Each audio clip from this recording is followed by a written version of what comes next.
Hey everybody, welcome to Common Censored. I'm Lee Camp, joined by Eleanor Goldfield. Hello, hello. And this is the show where we talk censored stories and people, sensible solutions, and common ground movements to fight and build. Wow. I can't really follow that. But what about the other stuff too? I feel like you should have said the other stuff because you were on a roll. Thanks for joining us. Sorry this episode's coming to you a little late this week, but I think the schedule between here and the new year is going to be a bit weird. Wonky. But wonky. We're doing our best though, and we're happy to have you. So thanks for joining us. We will cover some important topics going on, a little more on Biden's stunning, amazing, groundbreaking, progressive cabinet and transition team he's putting together. I mean, I am just floored at what a brilliant and wonderful human being he is. And we're going to get into a new lawsuit about the ongoing election fraud. Not Trump's lawsuits, but someone else's. And yeah, we got a lot of good stuff here. So let's get into it. Oh, and believe it or not, Russiagate, as if it couldn't fall apart anymore, continues to fall apart more. Whatever remnants, it's like the pieces on the floor are now splitting into pieces. It's the gift that keeps on giving. It really is. So let's start off about talking about this amazing, like I said, progressive, women, inclusive, people of color are everywhere. I mean, they're everywhere. They're everywhere. And this cabinet that Biden's put together is really, I mean, do you feel moved? I feel moved. I feel moved to vomit. Does that count? That's still moved. The latest one, that is, and I feel a bowel movement, so that counts. There you go. There's a lot of bodily fluids over here, guys. I'm glad this is not a video episode. Oh, no. For your sake.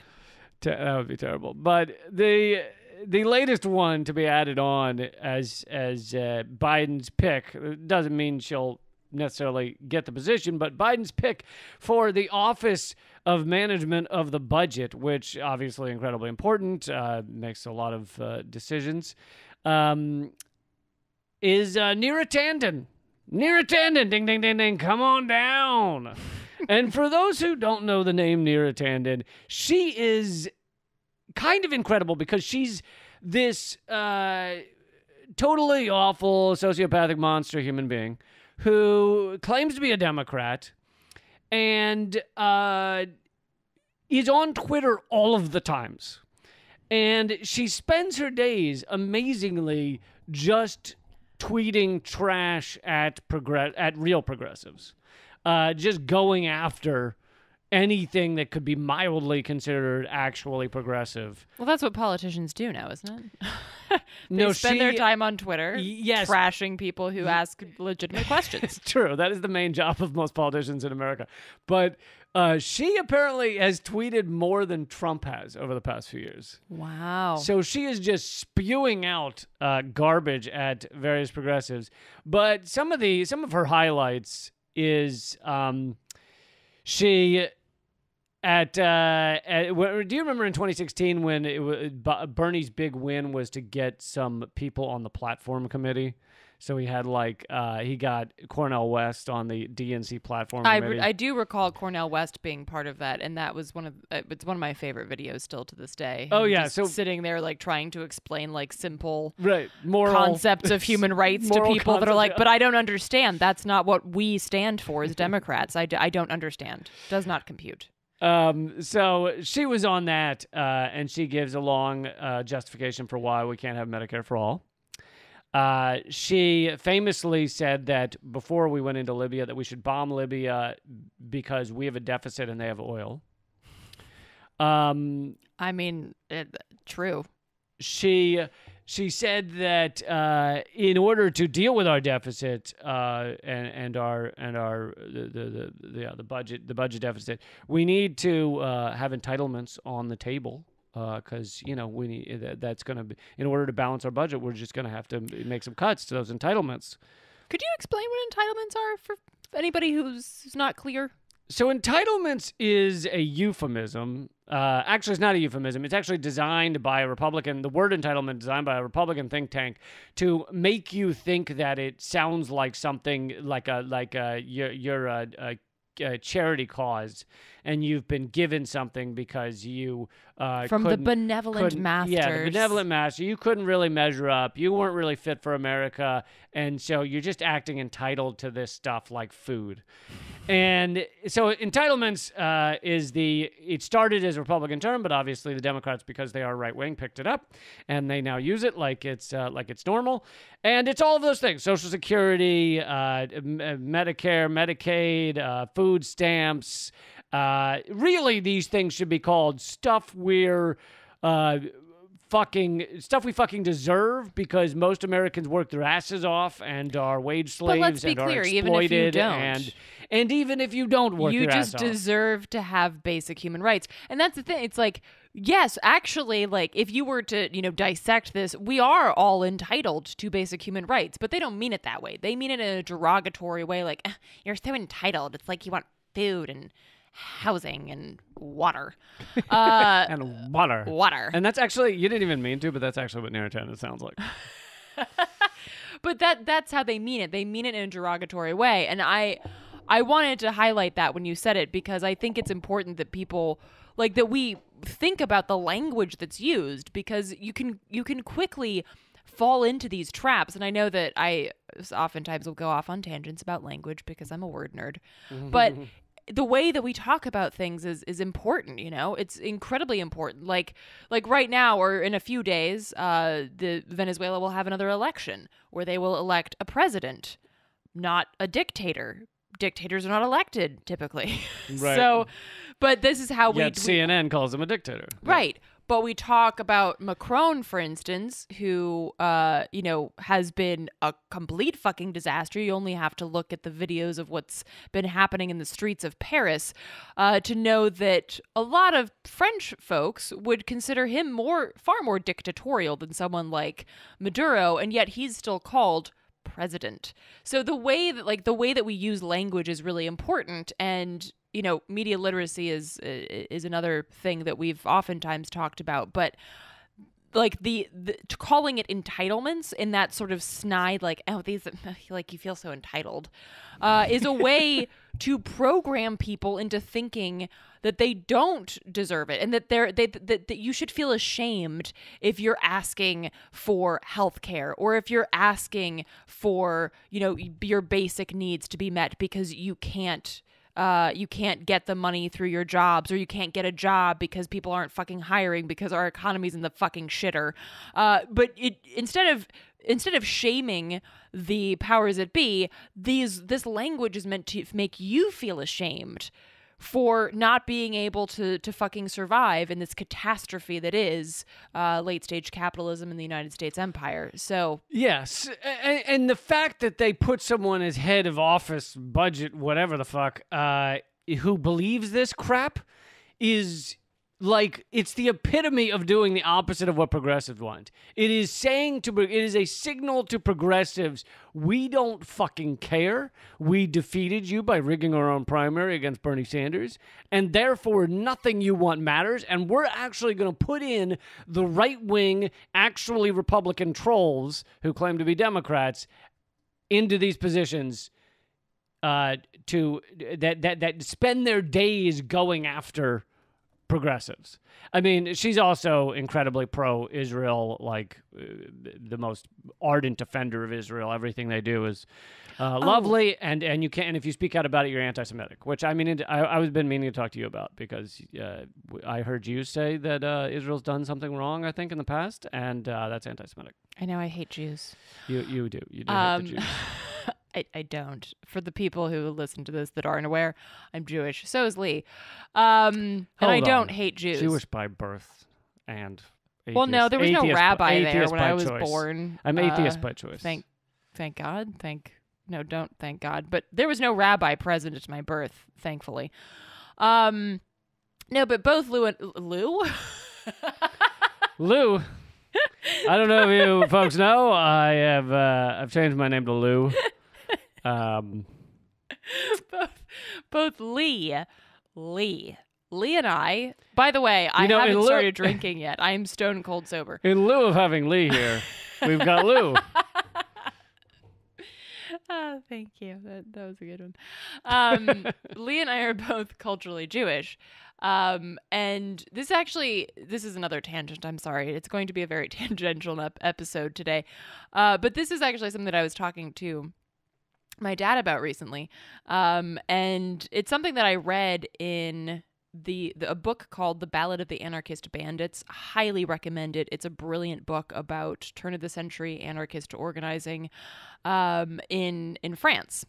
And as a Francophile and as a fan of anarchist literature, this was like right up my alley. Anyway, there was a point in that book where the author highlights that in turn of the century Europe, and I'm assuming it was probably something that was used here in the U.S. as well, they referred to Jews as, quote, cosmopolitan anarchists. And I read that and I was like, holy shit, that's me. I like that. But what that reminded me of is that, people oftentimes have accused Jews of owning everything, of being like the ultra capitalists.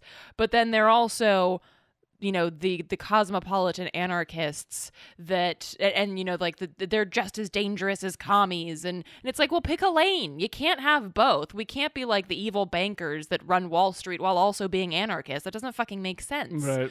And this is the same thing with, the immigrants are stealing all our jobs, but they're also really fucking lazy. Well, they can't be both. And this also sort of ties into the issue with Israel, which is it's not anti-Semitic to be against Israel. It's anti-Semitic to be against Jews. And to be clear, when Netanyahu says shit like "I speak for all Jews," no, he doesn't. No, he does not. And Israel cannot both be a pillar of the oppressed, being like, the idea. And I think, God, who was it who said this? I can't remember, but it was a Jewish philosopher who said that the role of the Jew is to stand with the oppressed. You can't be a pillar of justice and also be the most oppressive regime in that area that has basically the world's largest open air prison, which is the West Bank and Gaza. You can't be both at the same time. So that's what pinged my memory about these issues of, these mutually exclusive points. And so that's why it's so important to recognize that Israel does not equal Judaism. Find yourself one of those, go online and get one of those equals signed with the X in it. Judaism does not equal Israel. Israel does not equal Judaism. Critique of Israel is not only not anti-Semitic, it's incredibly necessary, because it's incredibly necessary to separate these issues, because the support of Israel leads to the rise of anti-Semitism, because it supposes that all Jews are this oppressive and all Jews are interested in finagling weapons contracts with the United States, and all Jews are in support of AIPAC, and it just leads to this horrific rise in anti-Semitism. So it's very important that we make that distinction, and again reiterate that really the place of Jews is with the oppressed, because of that, the long history of oppression of Jews throughout the world. So our job is to highlight the ills that Israel is perpetuating in our name. So, that was another tangent. And Merry Christmas and Happy Hanukkah. That makes me want hummus. No, all good points. And so I'll just wrap this up by saying, unless you want to talk more about how having women and people of color in all of these positions, the it doesn't mean anything if you're just having them stand for the same shit, the same empire. I mean, I think we mentioned this on a previous episode, but the mainstream media can't get enough of this. Can't get enough of saying, "Look at that diversity. This is a groundbreaking moment. We have a woman of color in the vice presidency, and the woman here, and a woman's gonna drop the bombs, and a woman's gonna," and it's like, yeah, those are all wonderful, but if they don't stand for anything different, what the fuck does it matter? Yeah, absolutely. And on that note, I actually wanted to share a tweet by Jamal Bowman, who this past Bowman cycle. or Bauman? Bowman. I don't know. I don't know. Anyway, he's he's elected congressman from New York. And he's 16th. He's an elected congressman too. I feel like he's both. He is. That's true. The 16th district. He's a former middle school principal, and he's an actual progressive, as far as I can tell. So, it recently came out The Hill, which is the establishment rag here in DC. I'm gonna trash on The Hill in a minute too. Oh, cool! Yeah, yay! So The Hill was reporting on things that Obama said, which it's fascinating that like Obama has said like shit in the 4 years of Trump's presidency. And as soon as there's a progressive like muttering, as soon as like the progressives are like, "We demand," he's like whack-a-mole all of a sudden. He's like front and center. Or even the NBA going on strike.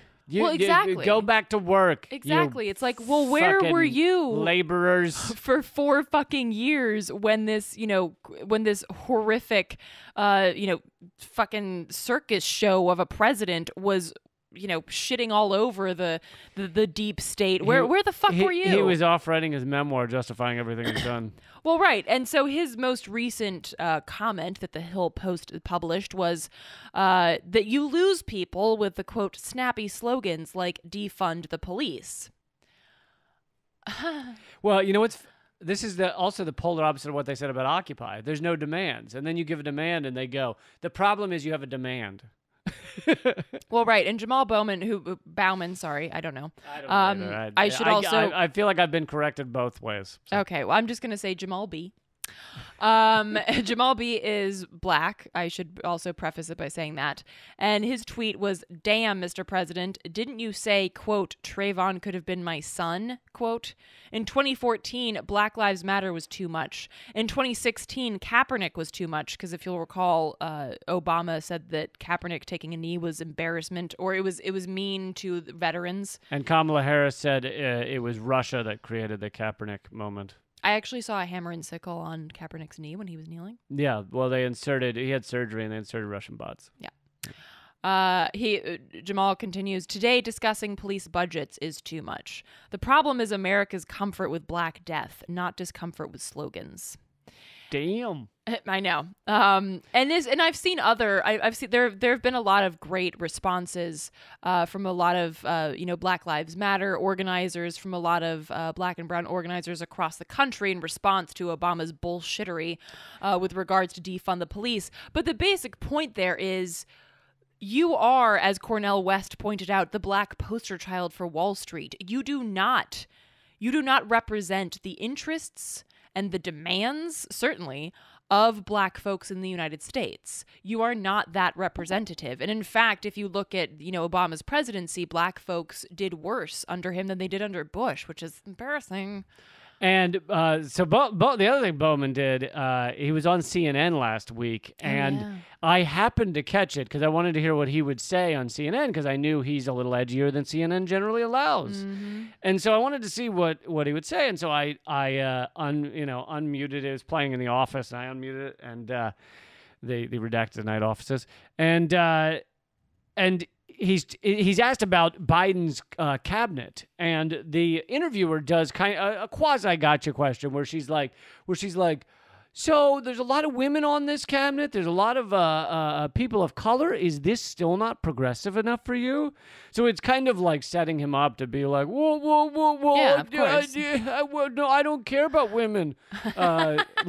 And instead he goes, he talks about, because Rahm Emanuel is being floated for one position, Obama's former fucking like mafia don or something. Mm-hmm. And he was also the former mayor of Chicago. Horrible, awful Absolute mayor. piece of shit. And And so Bowman, Jamal Bowman goes, well, you no, it's not progressive enough at all. I mean, if you're talking about people like Rahm Emanuel, and he gets in, he's like who allowed and covered up the death of I can't remember his name in Chicago. Elijah. Oh, is it Elijah Cummings? No. But oh no, I'm sorry. That's Aurora, Colorado. Okay. Well, I can look it up in a second. But Sorry. anyway, he's like he covered up the death of this black man, and he's I think he got into Bowman got into the fact that Rahm Emanuel actually stopped the universal option on healthcare, and anyway, he just starts trashing Rahm him. Emanuel in a way that he absolutely deserves because it's absolutely true. It's all true. And here's the thing. Is I get that a lot of these interviews, including this one, was done via Zoom, and Zoom can get cut off. And I've seen these interviews where Zoom gets cut off. But when Zoom gets cut off, it usually glitches first, it freezes first, the audio, the video freezes and the audio keeps going. Something happens. Instead, this just shuts off and becomes a CNN logo. Immediately. And there's no way this was just some accidental disconnection. Furthermore, when they accidentally lose someone via Zoom, they go, looks like we lost him. We're going to try to get them back. We're going to get him back, and we're going to finish. There was no suggestion they were getting him back. This was, we lost Jamal Bowman, but let's move on to the next thing. Right. And I was like, they absolutely turned this guy off. This was different than, we lost the connection with Zoom. Yeah, and I think after that, actually, I don't remember who it was, where I saw it, but there was definitely some article that said, this was absolutely cut off, and it was done on purpose, and it was because he was pointing out these issues with Rahm Emanuel. I think it was Laquan McDonald, maybe. Oh, okay. Yeah. Did I lose you? Sorry, I thought you were still talking. No, I stopped. Okay. It looks like it was Laquan McDonald who he brought up, but Rahm Emanuel covered up the killing of that. Of that man. I thought you meant okay. So, but yeah. Anyway, we can move on now. I think that's enough of tearing apart Biden's awful transition in cabinet. We'll probably bring you more of that next week or the week after or whatever. But so I want some quick housekeeping before we get on to the next topics. Eleanor's movie has won more awards. It kind of never ends, the amount of accolades this film is grabbing. So if you have not seen Hard Road of Hope yet, I highly recommend you check it out. Maybe you go and you pay the $5 for it, and you then give the link to a friend or something, or let them watch as a gift. And it's at hardroadofhope.com. And also, we are not doing a live stream this weekend. Like I said, our schedules over these holidays is going to be up and down. But so no live stream Sunday. And I believe there won't be a Common Censored this coming week. But anyway, just keep checking back. We'll keep giving you as much content as we can. I'll also have it all at leecamp.com. And you can join our Patreon at patreon.com/commoncensored to keep this show running and rocking and rolling. All right, let's keep going and get into the latest lawsuit. Shall I start that one? Indeed. So, Greg Palast, friend of the show, friend of Redacted Tonight, and I know him well. Longtime investigative journalist, done some great work. Really focuses on election. I mean, I call it election fraud. I don't think he uses the term election fraud, but I'd say purging hundreds of thousands, really millions of people, largely people of color, from the rolls. I'd call that election fraud. Even if others don't. I mean, I've literally had the people that claim to be left-wing be like, don't call it election fraud. What do they want you to call it? Suppression. It's nice. It presses down the vote. Suppression. It doesn't. It does. Just because this person shows up to the poll, can't vote, and a different candidate wins because of it, that's not election fraud. Well, I mean, here's the thing. If you don't want to call it fraud, call it theft. But it's not suppression. Suggests that there's a way that you could get around it. But if you're not on the voter roll anymore, there's no way to get around that. You've just been struck. Right. And suppression is the correct word for when, like, they slow down the vote so people are waiting in line for hours. That is suppression. They could vote, but they choose not to because the line's too long. Right. That's suppression. There are ways of suppressing the vote. This, I feel, is election fraud. Anyway, so Trump, wants to say that he won, which he didn't. But the truth is, hundreds of thousands of people in Georgia, and we're specifying Georgia right now, both because it's where one of the places Trump is focusing his efforts to overturn the election, but also because there are 2 runoffs in Georgia that will determine the control of the Senate. Now, we don't normally spend that much time on these things because I think everyone who listens to this knows our feeling on electoral politics. You should vote, but it shouldn't be everything you talk about. However, this is unique. It determines the control of the Senate, but also 300,000 people were purged from the rolls in Georgia. Again, these are largely people of color and poor people, and they are far more likely, maybe 2/3 to I don't know, 3/5, 4/5 Democratic voters. And of those, Greg Palast has brought a lawsuit along with other organizations to demand that 200,000 of those be put back on the rolls for the runoff. That is January 5th, I believe. And this lawsuit is going through right now. And here's a quote from The Hill that was covering this. The plaintiffs, which included the Black Voters Matter Fund, the Transformative Justice Coalition, and the Rainbow Push Coalition, based their lawsuit on the Georgia chapter of the American Civil Liberties Union, ACLU, report. The ACLU release from September cited an independent journalist and said Georgia purged about 300,000 people from the voter registration list last year. He who must not be named. He who must not be named. Greg Palast has now become this, investigative journalist. No one's ever proven he did anything fake or false. He's a great journalist. No, that's the problem. If he had been wrong more often, then he could be on CNN. Yeah. Yet he is, like me or you, someone that it is not good for the corporate airwaves to be promoting. They don't want him to do well. They don't want him to be well known.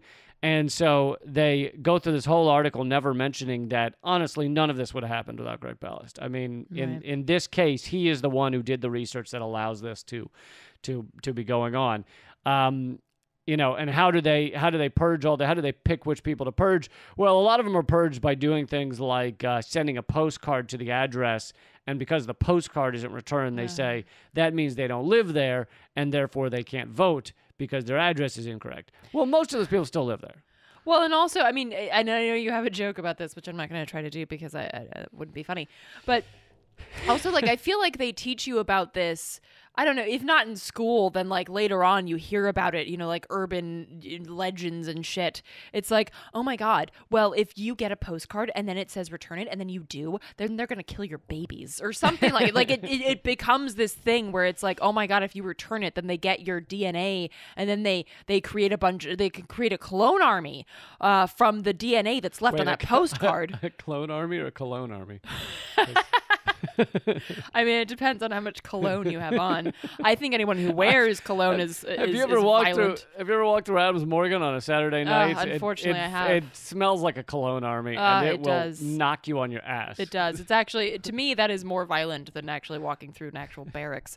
Anyway, yeah, but so outside of the fact that people won't notice the postcard or whatever, the amount of people that probably saw that and thought, this is some fucked up scam that I want no part of, because this is, obviously not legitimately from the DOE, the Department of Elections. They wouldn't pull something like this. Right.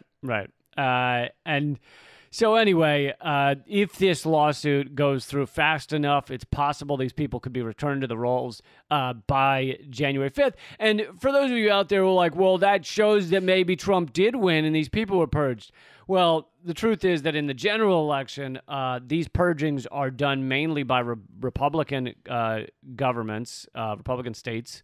And in Georgia, it's the same thing, and they're doing it to hope that more Republicans win, that the Republicans beat the Democrats, because the Democrats, people of color and poor people are more likely to vote for Democrats.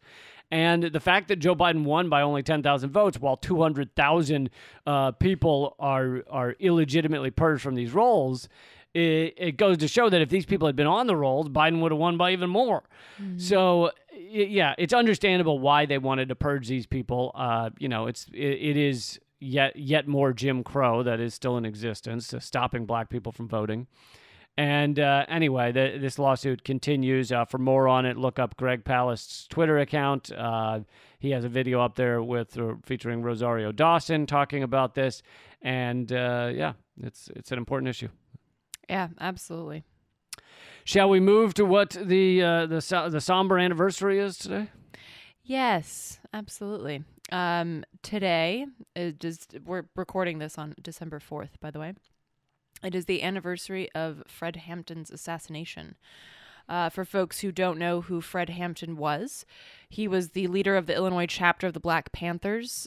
He was assassinated 51 years ago. And he was only. This is one of those things that kills me when I read it. I'm like, underachiever. He was 21 when he was assassinated. I was gonna say 23. No, he was 21 when he was killed. He's and you watch one of his speeches, and he's brilliant. Oh, I know, he's and this is one of the, like, when I was 21. I'm not even gonna get into it. It's just gonna make me upset. Well, you were leading one of the chapters of Black Panthers at 21, weren't you? So, just an incredible orator, an incredible organizer. Really lived that revolutionary idea and the ideals that he had learned by reading and by organizing with fellow Black Panthers. And this is something that was very important to the Black Panthers. And in fact, he was murdered after coming back from a political education meeting. And this was something that was really, really important to. And he was the one shot in his bed, right? Like 90 times. Yeah, because he was given the FBI agent, who I think it was the one who cooked his dinner, basically drugged him. And then they I've seen footage of the room afterwards, and it's just covered with bullets. Yeah, no, it's obscene. It is absolutely a.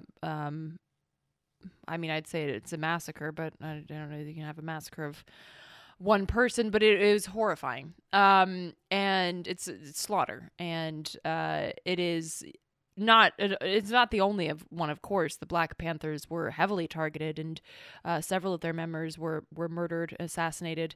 And actually, here's a little tidbit as well. I believe it was also in 1969, the same year that Fred Hampton was murdered.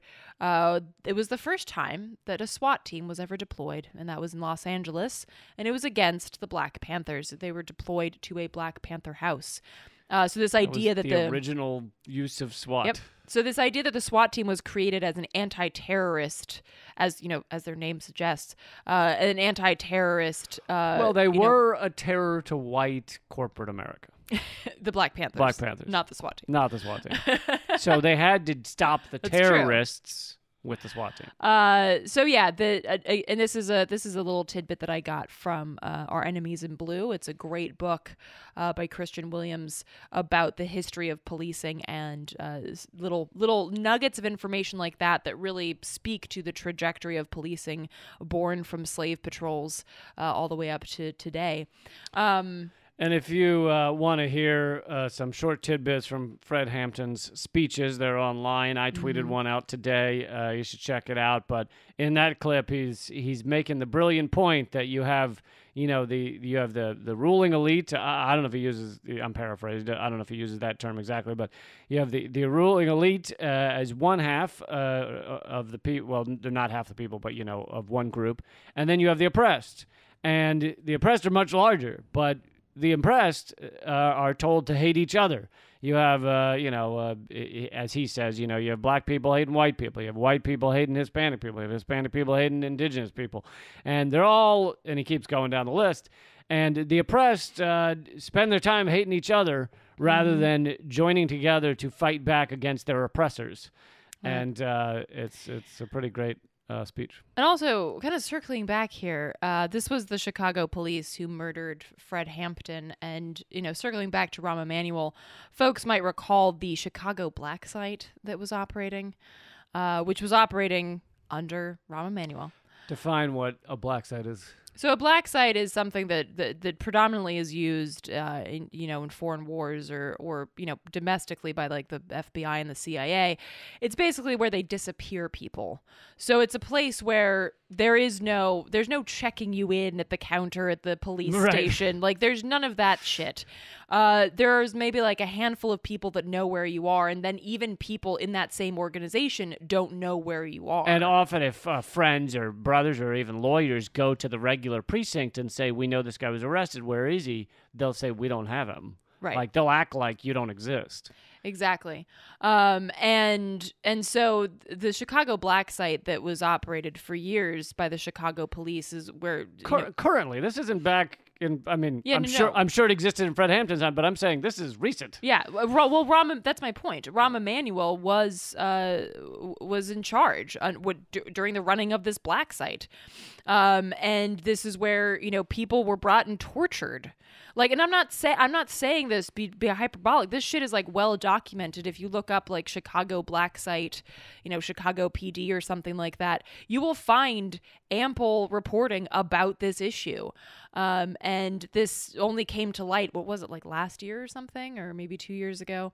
But this is something that was that occurred under Rahm Emanuel, and this is so there's a trajectory from the days of Fred Hampton to today, of course, as well. And there's a quote from Fred Hampton that I wanted to share as well, that I think is apt for the upcoming days here.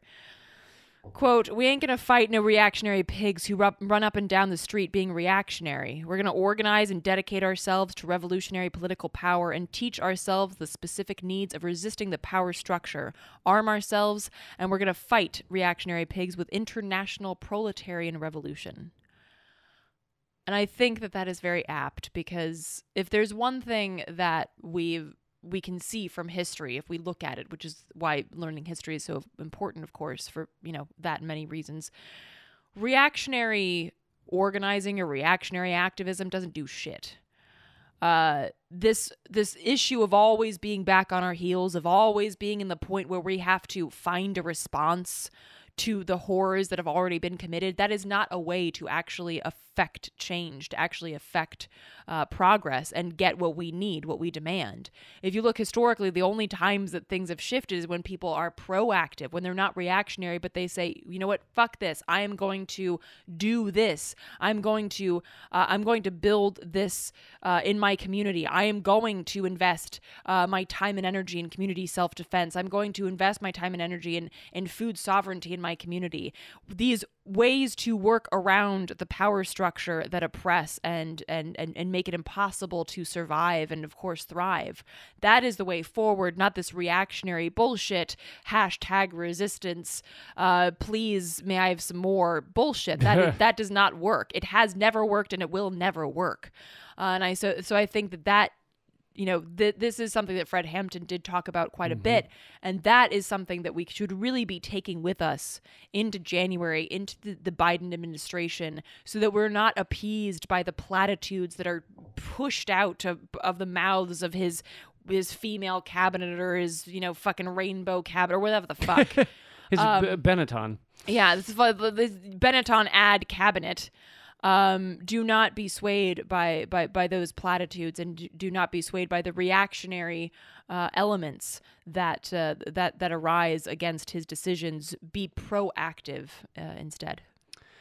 Well said. Well said. All right, let's get to our final topic here. I know you think this is over because they want you to think it's over. They want you to think, oh, this is all said and done. But the truth is, for the few people that continue to investigate what exactly the fuck went on with the Mueller report and what exactly it says and what happened, it just, every last remaining stick and stone that could possibly hold up this rickety, sad, pathetic conspiracy theory has just collapsed and crumbled. And as anybody listening to this probably knows, I am not saying that as a Trump supporter. I'm saying that as a truth supporter. This just isn't fucking real. So Aaron Mate had on his it's kind of a podcast. You can also go get it at the Gray Zone. It's called Pushback. He had on Rick Gates, who is a former Trumper, and he's on Trump's staff. And so he and Aaron Mate is at the very least a left-wing Democrat, but really farther left than that. And so they don't agree on policy at all. And at various points where Rick Gates mentions policy, Aaron Mate is like, I disagree with you on that, but really what I want to talk about is the Mueller report.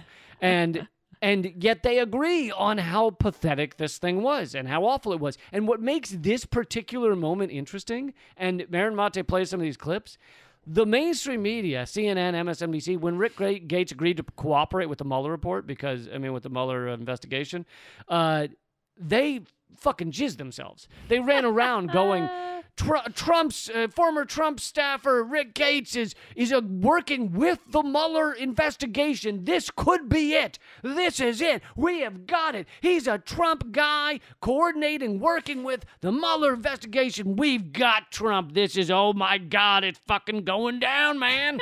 They were so excited. Rachel Maddow is so excited. And yet in this interview, well, I'll read this headline and then I'll go into it a little bit more. But, quote, key Mueller witness Rick Gates debunks key Russiagate conspiracy theories, such as Konstantin Kilimnik is a Russian spy, Paul Manafort served Russian interests, and Roger Stone gave Trump campaign advance notice on WikiLeaks email releases. So each of those three things are major tenets of any kind of conspiracy theory that was largely debunked by the Mueller report, despite the fact Mueller tried to put a sugarcoating on it. He tried to say, oh, we did find something. He then indicted 14 people at the clickbait farm and then quietly dropped all those indictments before the election because he knew there's nothing there. There's nothing really to indict them on. They're not connected to the Russian government, and what they posted on Facebook was sad little memes. And anyway, so this guy Rick Gates in this interview, and it gets very detailed. If you want the real nitty gritty, then you can definitely watch the interview with Aaron Mate. But Konstantin Kilimnik was this translator that was working in the administration in the Ukraine, and the conspiracy theorists, like Rachel Maddow, want to say, oh, this guy's a Russian agent, and he infiltrated and was working with the Trump campaign. But there's no evidence of that. There's no evidence he's a Russian agent. There's more evidence that he was actually working with maybe the State Department or something. Paul Manafort, former Trump campaign manager, they claim that he gave the Russians this internal polling data, this top secret internal polling data to help the Russians do their dastardly work. And Rick Gates says, none of it was like amazing, intricate polling. This is like polls from a few days ago of like where Trump's doing well, and it wasn't given to like the tops of the Russian government. It was like Paul Manafort trying to make himself seem important, and that's you see this again and again of what these guys are guilty of. It's them lying about what information or what power they have to look important. The last one is of these tenets is of these pillars of these conspiracies. Roger Stone, who they claimed gave Trump, he knew what WikiLeaks was going to leak, and he told Trump. But in fact, he told Trump, he claimed he had knowledge of what was going to be leaked, and then he didn't. And then when he finally told them what was going to be leaked, Julian Assange had already outed what was going to be leaked. So really, Stone had no backdoor communications with Julian Assange, other than they did find some emails or some Twitter emails between Assange and Stone, with Assange telling Stone to stop misrepresenting that he had information from WikiLeaks. So those are the communiques between Assange and Stone. And anyway, it's an amazing interview. Rick Gates says that he did cooperate with the Mueller report, but they left out anything he said that didn't further their cause in the report. So, yeah, well, I have no comment. But it's all. I know you're a big so- Russiagate believer. You've been really on board with it because you do watch Rachel Maddow every night. So I do. It's no, I mean, yeah, there's so much to say and there's so little to say because I feel like I've said all of it already, and yeah. Yeah, I know. I'm glad that Aaron Mate digs into these turds so that I don't have to, because it does suck when it's like the mainstream media's moved on, and they've moved on because they know that if they stay on it, they'll have to report that things are falling apart. So they act like it's all old news. So really, none of us are reporting on it anymore, with the exception of maybe Aaron Mate. I mean, there's almost no one, and so I felt the need to put this in here, but. Absolutely. Because I think people need to know just how much these conspiracies have all fallen apart. And it's funny that the same people who bought into this full conspiracy, hook, line, and sinker, ran around saying Trump colluded with Russia to steal the election, all that horse shit. They're the same people who like to, point at leftists and say that everything we say is a conspiracy theory. Like the U.S. is an empire that will never stop bombing countries. They're like, that's a conspiracy theory. Well, there's the post-truth world. All right, guys, we are going to wrap up here. We're going to do 10 extra minutes over at patreon.com/Common Censored. Please join us over there, and thank you so much for supporting the show. I don't believe there will be a new episode this coming week. Like I said, the schedules are a bit bumpy here for the holidays, but we will have an episode for you soon, and we can't thank you enough. We hope you're hanging in there in these rough times. And if you, again, we're headed to Patreon to do a little extra, and I'll tell you that I'll give you a little, teaser to perhaps encourage you to give if that feels available to you. We're going to talk about the drilling in Alaska, in Alaska's Arctic National Wildlife Refuge. So please, if you feel like that's something that you want to dig into a little bit, just for a little extra content, head over to patreon.com/Common Censored, and we'll see you over there. And all of Eleanor's work is at artkillingapathy.com, and my stuff's at leecamp.com. Until next time, keep fighting. Act out.